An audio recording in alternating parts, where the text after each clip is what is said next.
వైఎస్ఆర్ తెలంగాణ పార్టీని కాంగ్రెస్ పార్టీలో విలీనం చేస్తున్నందుకు రాజశేఖర్ రెడ్డి బిడ్డగా నేను సంతోషిస్తున్నా. ఎందుకంటే ఈ రోజు నుంచి వైఎస్ఆర్ తెలంగాణ పార్టీ కాంగ్రెస్ పార్టీలో భాగమై కాంగ్రెస్ పార్టీ ఉన్నంత వరకు వైఎస్ఆర్ తెలంగాణ పార్టీ కూడా కాంగ్రెస్ పార్టీలో భాగమై ఉంటుంది. కాబట్టి వైఎస్ఆర్ తెలంగాణ పార్టీ నాయకులు, వైఎస్ఆర్ తెలంగాణ పార్టీ కార్యకర్తలు నాతో పాటు ఈరోజు చాలా సంతోషంగా ఇండియన్ నేషనల్ కాంగ్రెస్ పార్టీలో విలీనం కావడం జరుగుతుంది. రాజశేఖర్ రెడ్డి గారు బ్రతికున్నంత కాలం నమ్మకంగా కాంగ్రెస్ పార్టీకి సేవ చేయడమే కాకుండా రాజశేఖర్ రెడ్డి గారు చనిపోయే నాటికి కూడా కాంగ్రెస్ పార్టీకి సేవ చేస్తూనే చనిపోయారు. ఈరోజు రాజశేఖర్ రెడ్డి బిడ్డ కాంగ్రెస్ పార్టీలో చేరుతుంది అంటే రాజశేఖర్ రెడ్డి గారికి చాలా సంతోషం, చాలా గర్వం కలిగించే విషయం అని నేను నమ్ముతున్నా. ఎందుకంటే ఈరోజు మన దేశంలోనే అతిపెద్ద సెక్యులర్ పార్టీ కాంగ్రెస్ పార్టీ. కాబట్టి కాంగ్రెస్ పార్టీ మన స్వాతంత్రం వచ్చినప్పటి నుంచి పునాదులు వేయడం దగ్గర నుంచి ఈ దేశాన్ని కట్టడం దగ్గర వరకు కాంగ్రెస్ పార్టీ హస్తం ఉంది. ప్రతి వర్గాన్ని కలుపుకుపోతూ, ప్రతి విశ్వాసానికి, ప్రతి ఫెయిత్కు నమ్మకం కలిగిస్తూ, ప్రతి సెక్షన్ ఆఫ్ ద సొసైటీలో కలుపుకుపోతూ ముందుకు వెళ్లిన party Congress party. Congress party ముందు కూడా రాహుల్ గాంధీ గారి నాయకత్వంలో, ఖార్గే గారి నాయకత్వంలో ప్రజలందరికీ మేలు చేస్తుందని సంపూర్ణంగా విశ్వసిస్తూ, రాజశేఖర్ రెడ్డి గారి కళ, ఏ కళ అయితే రాజశేఖర్ రెడ్డి గారు రాహుల్ గాంధీని ప్రధానమంత్రిని చేయాలి అని మనస్ఫూర్తిగా కోరారో అది నెరవేర్చడానికి రాజశేఖర్ రెడ్డి గారి బిడ్డ మనస్ఫూర్తిగా పనిచేస్తుంది. కాంగ్రెస్ పార్టీ రాజశేఖర్ రెడ్డి బిడ్డ మీద నమ్మకం ఉంచి తెలంగాణలో వైఎస్ఆర్ తెలంగాణ పార్టీ చేసిన త్యాగాన్ని గౌరవించి ఈరోజు రాజశేఖర్ రెడ్డి బిడ్డను కాంగ్రెస్ పార్టీలోకి ఆహ్వానించడం జరిగింది. ఆ ఆహ్వానాన్ని మేము మనస్ఫూర్తిగా స్వీకరిస్తూ కాంగ్రెస్ పార్టీలో ఈరోజు విలీనమవుతున్నాం. ఈరోజు నుంచి కాంగ్రెస్ పార్టీ ఏ బాధ్యత మా మీద ఉంచినా ఆ బాధ్యతను విశ్వాసంతో సంపూర్ణంగా నెరవేర్స్తామని నాతో పాటు వైఎస్ఆర్ తెలంగాణ పార్టీ నాయకులందరూ కూడా మనస్ఫూర్తిగా మాటిస్తున్నాం. అన్నీ కూడా కేవలం ఈ 55 నెలల కాలంలోనే జరుగుతూ ఉన్నాయి. ఇవన్నీ కూడా ఎందుకు చెప్పాల్సి వస్తూ ఉంది అంటే ఆలోచన చేయమని చెప్పి మిమ్మల్ని అందరినీ కోరడానికి చెప్పవలసి వస్తూ ఉంది. ఎందుకు ఇవన్నీ చెప్పవలసి వస్తూ ఉంది అంటే రాబోయే రోజుల్లో ఇంకా ఎక్కువ అబద్ధాలు చెప్తారు, రాబోయే రోజుల్లో ఇంకా ఎక్కువ మోసాలు చేసే పరిస్థితి వస్తుంది. రాబోయే రోజుల్లో ప్రతి ఇంటికి కేజీ బంగారం ఇస్తాము అని చెప్పే నాయకులకు వస్తారు. రాబోయే రోజుల్లో ప్రతి ఇంటికి ఒక బెంజ్ కార్ ఇస్తామని చెప్పే నాయకులు కూడా మీ ఇంటి దగ్గరికి వస్తారు. రాబోయే రోజుల్లో కుట్రలు ఎక్కువ జరుగుతాయి, కుతంత్రాలు ఎక్కువ జరుగుతాయి, కుటుంబాలను అడ్డగోలుగా చీల్చే కార్యక్రమాలు కూడా జరుగుతాయి. రాబోయే రోజుల్లో పొత్తులు ఎక్కువగా పెట్టుకుంటారు, కుటుంబాలను చీలుస్తారు, రాజకీయాలు చేస్తారు, అబద్ధాలు చెప్తారు, మోసాలు చేస్తారు. ఇవన్నీ కూడా జరుగుతాయి. అప్రమత్తంగా ఉండమని చెప్పి మిమ్మల్ని అందరినీ కోరుతా ఉన్నా. ఇవాళ మీ బిడ్డకు వాళ్ళ మాదిరిగా కుట్రలు చేయడం చేత కాదు, మీ బిడ్డకు వాళ్ళ మాదిరిగా అబద్ధాలు ఆడడం చేత కాదు, మీ బిడ్డకు వాళ్ళ మాదిరిగా రాజకీయాలు చేయడం చేత కాదు.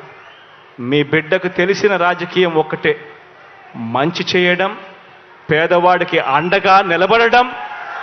మీ బిడ్డ నమ్ముకున్నది కూడా ఒకరినే, పైన దేవుని నమ్ముకున్నాడు, కింద ఉన్న మిమ్మల్ని మాత్రమే నమ్ముకున్నాడు తప్ప మధ్యలో మీ బిడ్డ దళారులను ఎవరిని కూడా నమ్ముకోలేదు.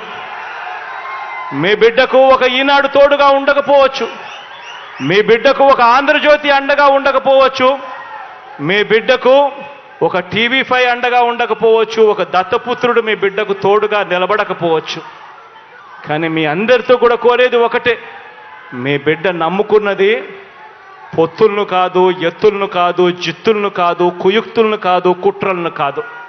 మీ బిడ్డ నమ్ముకున్నది పైన దేవుడిని, కింద ఉన్న మిమ్మల్ని తప్ప మధ్యలో ఇంకెవ్వరిని నమ్ముకోలేదు మీ బిడ్డ అని చెప్పి కూడా మరొక్కసారి ఈ సందర్భంగా తెలియచేస్తూ అప్రమత్తంగా ఉండండి అని మరొక్కసారి మీ అందరికీ కూడా విన్నవిస్తూ ఈ మంచి కార్యక్రమంలో మీ అందరితో పాటు మీ సంతోషాల మధ్య ఈ కార్యక్రమాన్ని జరుపుకోవడం మీ బిడ్డగా ఇంతకన్నా సంతోషం ఏదైనా ఉంటుందా అని చెప్పి ఈ సందర్భంగా చెప్పడానికి గర్వపడతా ఉన్నాను, సంతోషపడతా ఉన్నాను అని ఈ సందర్భంగా తెలియజేస్తా ఉన్నా. పార్టీ పెట్టుకోవచ్చు, ఎవరైనా మేనిఫెస్టో అనౌన్స్ చేసుకోవచ్చు, ఎవరైనా పాదయాత్రలు చేయొచ్చు, ఎవరైనా పబ్లిక్ మీటింగ్లు పెట్టచ్చు. కానీ వాళ్ళు చెప్పే అజెండా ప్రజలకి నమ్మశక్యంగా ఉన్నప్పుడే వాళ్ళు సపోర్ట్ చేస్తారు. కాబట్టి ఎవరో వస్తారు ఏదో చేస్తారని భయపడే క్యారెక్టర్ జగన్మోహన్ రెడ్డిది కాదు అనేది ఇప్పటికే మీకు అర్థమై ఉంటుంది. స్టార్ క్యాంపెయినింగ్ వస్తే మొత్తం కూడా విమర్శల దాడి అంతా కూడా అధికార పార్టీ మీదే ఉంటుంది. దాన్ని ఎలా ఈరోజు ఏం కొత్త కాదండి, ఎక్కడైనా అధికార పార్టీ విమర్శలు ఎదుర్కోవటం ఈ దేశంలో మనం చూసాం. కానీ జగనన్న అపోజిషన్లో ఉన్నప్పుడు కూడా అధికార పార్టీని తిట్టకుండా జగన్ గారినే తిట్టిన దాఖలాలు మనం కళ్ళారా చూసాం. సో జగన్ గారిని చూసి కడుపు మంటతో ఎంతోమంది ఎన్నో మాట్లాడతారు. రజనీకాంత్ డైలాగ్ ఉంటుంది కదా, ఏం డైలాగ్ చెప్పాను కదా నగీర్లో, కాదు దానికి ఏంటి చెప్పు, విమర్శించని నోరు ఉండదు, మొరగని కుక్క ఉండదు, మన పని మనం చేసుకుంటూ వెళ్ళిపోవాలి. అర్థమైందా రాజా అని జగన్ గారు అదే చేస్తారు. ఎవరు ఏం విమర్శించుకున్నా తాను చెప్పిన వాగ్దానాన్ని, తాను ఇచ్చిన మాటని నెరవేర్చుకుంటూ సైలెంట్గా ఆయన పని ఆయన చేసుకోబోతున్నారు. ప్రజలు గమనిస్తున్నారు కాబట్టి ఈరోజు 2019 నుంచి ఈ రోజుటి వరకు ఏ ఎన్నికలు వచ్చినా కూడా వార్ వన్ సైడ్ అన్నట్టుగా జగనన్నకే సపోర్టివ్గా ఉన్నారు అంటే అర్థం అదే. సో వాడెవడో తిట్టాడని మనం తిడితే ఏముంటుంది, నేను తెలంగాణలో నించుంటే అని చెప్పి అన్నిసార్లు చెప్పుంటాడు పవన్ కళ్యాణ్. నించుంటే కదా తెలిసేది, ఆంధ్రాలో నించుంటే 2 చోట్ల ఓడిచ్చారు, తెలంగాణలో పార్టీని నించోబెడితే బర్రె లెక్క కన్నా తీసిపోయాడు. అంటే ఎంత మీ మీడియా హైప్ చేసిన పవన్ కళ్యాణ్ని, లోకేష్ని జాకీలు పెట్టి ఎత్తాల్సిందే కానీ ఆ జాకీలు ఇరిగిపోతున్నాయి, వాళ్ళు మాత్రం పైకి రావట్లేదు. అంటే అధికార పార్టీలో సంబంధించి సీటు రానటువంటి ఎమ్మెల్యేలందరూ కూడా కాంగ్రెస్ పార్టీకి టచ్లో ఉన్నారని ఆ అధ్యక్షుడు కూడా చెప్పారు. అదే సునకానందం, పచ్చ ఛానళ్ళ సునకానందం. ఇప్పటి వరకు 170 చోట్ల అనౌన్స్ చేయలేకపోయారు. సో ఎక్కడైనా ఎవరైనా కొట్టాడుకొని బయటకు వస్తే వాడికి సీట్ ఇద్దామా అనే ఆలోచన. సో అలా ఎవడొచ్చినా కూడా వాడి ఓడిపోవడం తప్ప ఇంకోటి కాదు. ఎందుకంటే గతంలో కూడా మీరు చూశారు, జగనన్న అజెండాతో గెలిచిన 23 మంది డబ్బు కోసం, పదవుల కోసం తెలుగుదేశం పార్టీకి వెళితే 2019 ఎన్నికల్లో ప్రజలు వాళ్ళని చిత్తుగా ఓడించారు. కాబట్టి ప్రజలు గమనిస్తున్నారు, ఇక్కడి నుంచి పోయేవాడికి రాజకీయంగా సూసైడ్ చేసుకున్నట్టే తప్ప మరొకటి కాదు. ఎప్పుడు కూడా ప్రజలకి మంచి చేసేవాడు, ఇచ్చిన మాట మీద నిలబడే నాయకుడినే ప్రజలందరూ కూడా ఆశీర్వదిస్తారు, ఇష్టపడతారు. అలాంటి జగనన్నతో ఉంటే ఒక ఎమ్మెల్యే ఎంపీయే కాదు కదండి, ఎమ్మెల్సీలు ఉన్నాయి, కార్పొరేషన్ చైర్ ఉన్నాయి. ఎవరికి ఏం సరిపోతుంది, ఏ టైంలో ఎవరికి ఏం ఇవ్వాలో జగనన్నకు తెలుసు. ఫస్ట్ టైం నాకు కూడా జిల్లాలో మరి సమీకరణ వల్ల మినిస్టర్ ఇవ్వలేనప్పుడు ఏపీఐసి చైర్పర్సన్ ఇచ్చారు. సో జగన్ గారికి తెలుసు ఎవరితో ఎలా ప్రజలకి సర్వీస్ చేయించాలి అని. అంతేగాని పదవులే పరమావధిగా పార్టీలు మారేవాడికి ఎప్పటికీ కూడా రాజకీయంగా భవిష్యత్తు ఉండదు. Thank you.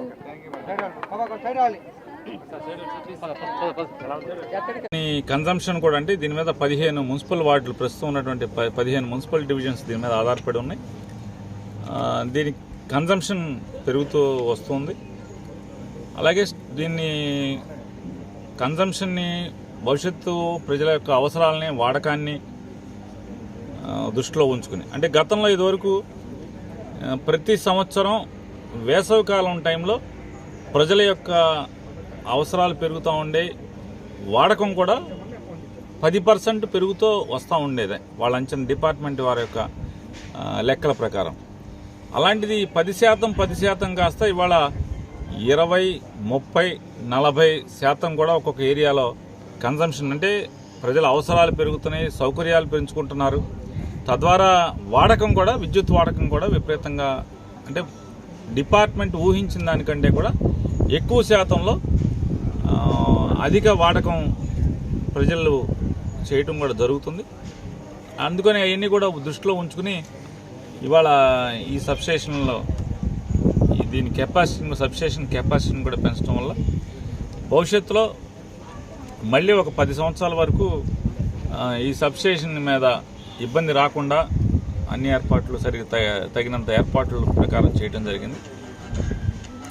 దీన్ని అడగంగానే ఇచ్చినటువంటి, మంజూరు చేసినటువంటి చైర్మన్ పద్మనాభరెడ్డి గారు, ఆయన పద్మా జనార్దన్ రెడ్డి గారు వెంటనే మంజూరు చేశారు. డీ గారు నన్ను ఇట్లా మన కెపాసిటీ పెంచుకోవాలి సార్ అని అడగంగానే, వారిని చైర్మన్ గారిని కోరంగానే ఆయన మంజూరు చేశారు. వారికి ఇప్పుడు రిటైర్ అయిపోయారు అయినా కూడా ఆయన పదవిలో ఉండగా ఆయన చేసినటువంటి సహాయానికి బందరు ప్రజల తరఫున ఆయనకి అభినందనలు, కృతజ్ఞతలు తెలియజేసుకుంటూ, అట్లాగే దీని కెపాసిటీని పెంచినటువంటి డిఈ భాస్కర్ గారిని కూడా మనస్ఫూర్తిగా అభినందిస్తున్నాం. అట్లాగే దీనికి పనిచేసినటువంటి ట్రాన్స్ఫార్మర్స్ విభాగానికి సంబంధించి కానీ, అలాగే దీని సబ్స్టేషన్ పరిరక్షణ చూసేటువంటి ప్రొటెక్షన్ వింగ్ కూడా ఉంది.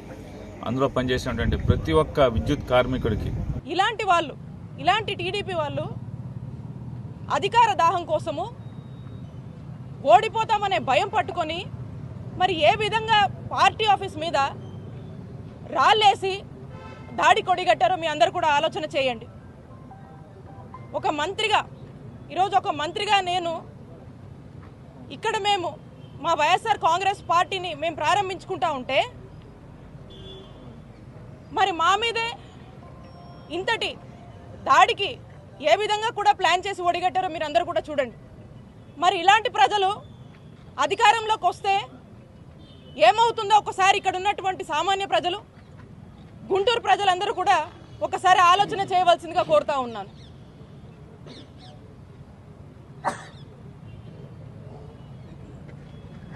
ఇంతలా ఒక ఓటమి భయం పట్టుకొని ఒక భయభ్రాంతులకు గురి చేసేటువంటి పరిణామాలకు ఈరోజు వాళ్ళు దారి తీశారంటే ఖచ్చితంగా ఈ దాడి ద్వారా టీడీపీకి ఓటమి భయం పట్టుకుందని స్పష్టంగా అర్థమవుతా ఉంది.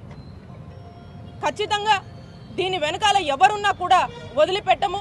ఇప్పటికే దీనికి సంబంధించి పోలీస్ ఆఫీసర్స్ అందరూ కూడా ఎవరున్నారు ఏంటి అనేది కొంతమందిని అదుపులోకి తీసుకొని వాళ్ళందరినీ కూడా మరి ఇంటరాగేట్ చేయడం జరుగుతూ ఉంది. మరి ఇంకా కూడా దీని వెనకాల ఎవరున్నా కూడా ఎట్టి పరిస్థితుల్లో వదిలిపెట్టము. ఈరోజు యథావిధిగా పార్టీ ఆఫీస్ ప్రారంభం ఏదైతే ఉందో దీన్ని యథావిధిగా కూడా చేసుకుంటా ఉన్నాము. ఇక్కడికి నేను ప్రజలకు సేవ చేయడానికి వచ్చాను. ప్రజల మద్దతు, ప్రజల ఆశీస్సులు మాతో ఉన్నంత వరకు ఇలాంటి ఎన్ని దాడులైనా కూడా ఖచ్చితంగా ఎదుర్కొంటాము.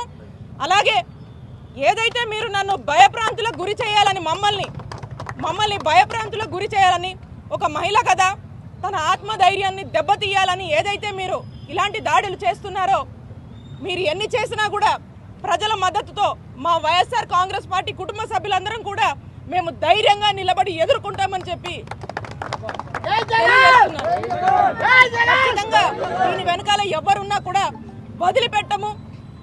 ఖచ్చితంగా దీని గురించి ఎంతవరకైనా కూడా మేము ఖచ్చితంగా నిలబడి వారికి ఖచ్చితంగా సరైన గుణపాఠం మేము కూడా చెప్తాము. ఎవరిని కూడా వదిలిపెట్టమని చెప్పి ఈ సందర్భంగా తెలియజేస్తున్నాను.